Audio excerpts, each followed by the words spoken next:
decided to use what I call if-else nesting. And basically you're making decisions that take you to other decisions based on the first set of decisions you made. So that kind of looks like this. You have your first if, right? It'd be something like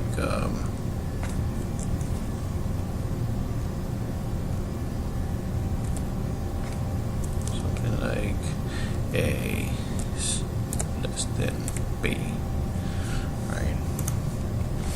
And that's a if. Then here's your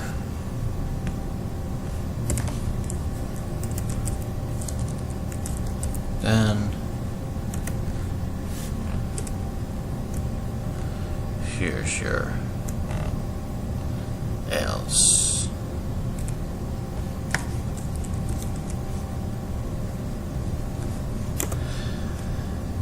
Then this then takes you to another decision.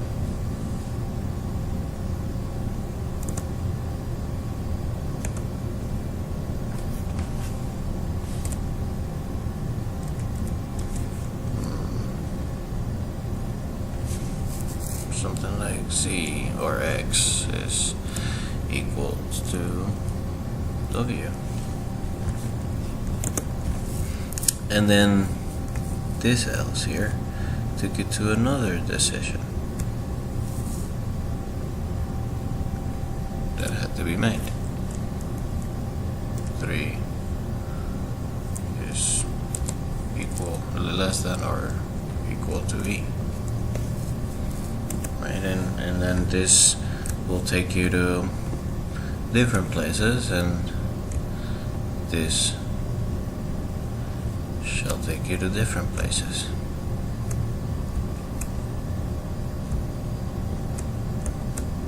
Right? So this is what is equivalent to if, then, else nesting.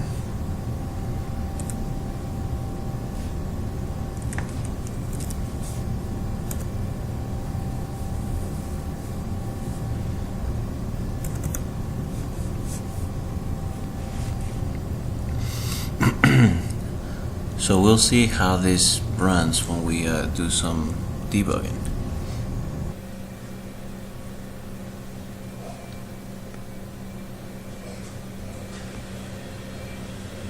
So right now we're off.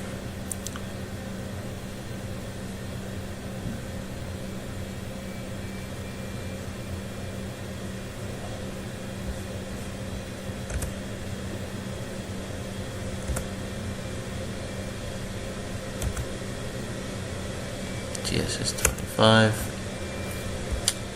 Realize that TS is changing over here. And now we are 30, over 30. So we're gonna go ahead and execute.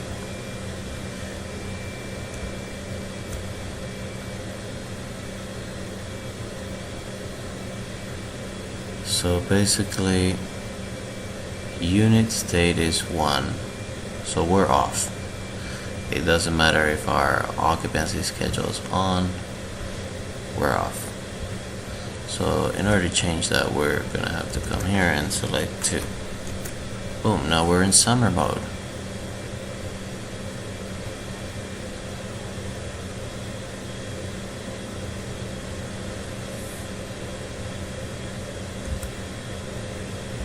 Supply fan command now is true, and fan state is 3. Because we essentially the fan status is false. Now if our fan status, we were able to override it to true, now our fan state changes to 2, which is normal.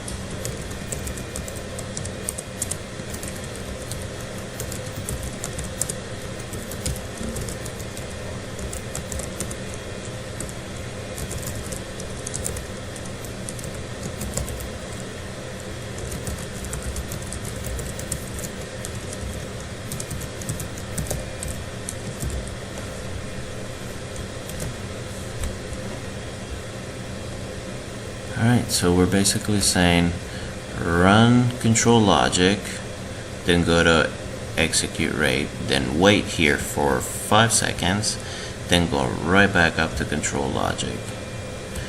In fact, here is where we actually, instead of using 5, we use rate. And we can control how fast all our actual main logic will run by changing the value of rate here. And that's how you would do this typically on a B3 controller for controlling the execution rate of your program. So let's run this.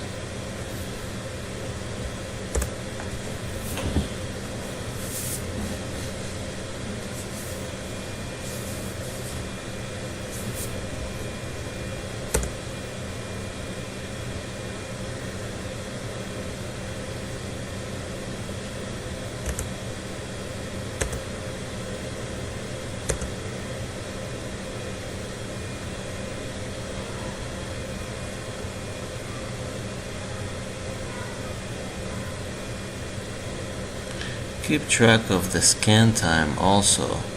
It seems to be scanning at 0.33 seconds. Pretty consistently.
So an interesting thing is happening here, and this is why I do not like to do this, and I actually don't do delays in this manner, although you will find this extensively throughout the projects that you'll see.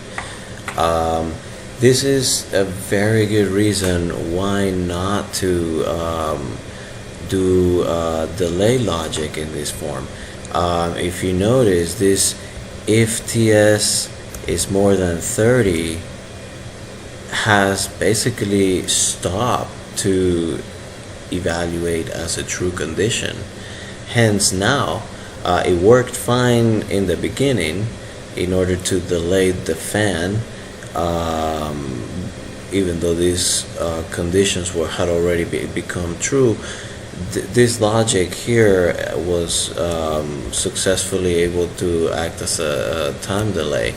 However, now that our occupancy schedule is false, it becomes apparent why, it becomes obvious actually why this is a bad strategy, a bad way to code this delay, and why we'll want to learn a better way when we do some functions. And as a matter of fact, one of the functions that I have is a delay on function. So essentially what needs to happen at this point is we need to get rid of this.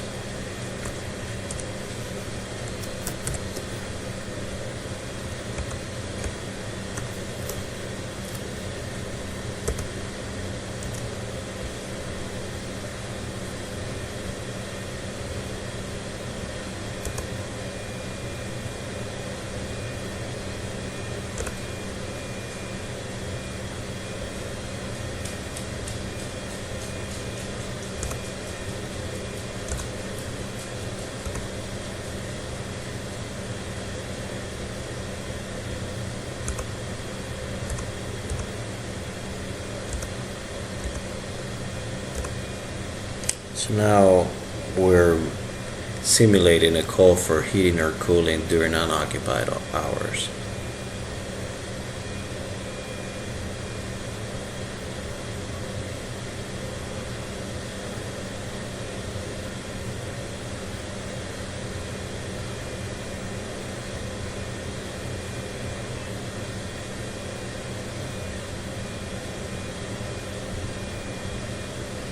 And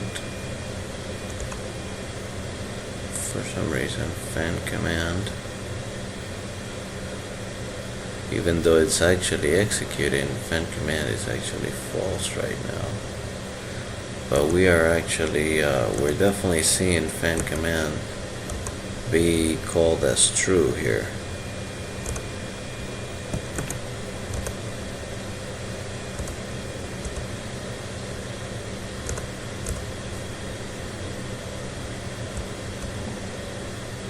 So let's make sure that fan command is still bound. And yes, it is. So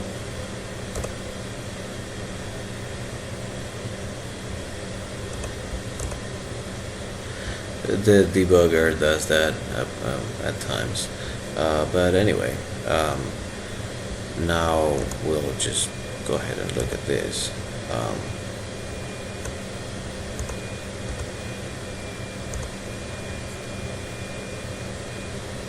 Let's go ahead and remove the call for cooling.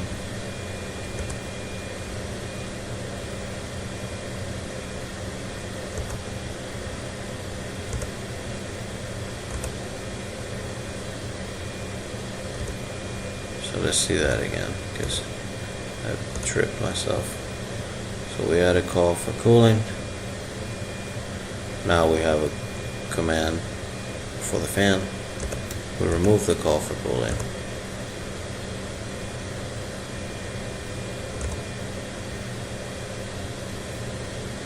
And now this is working as intended.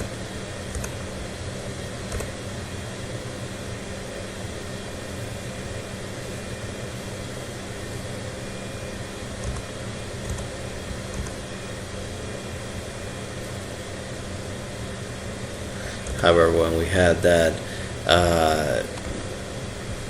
awful delay there, it did not execute under all necessary conditions.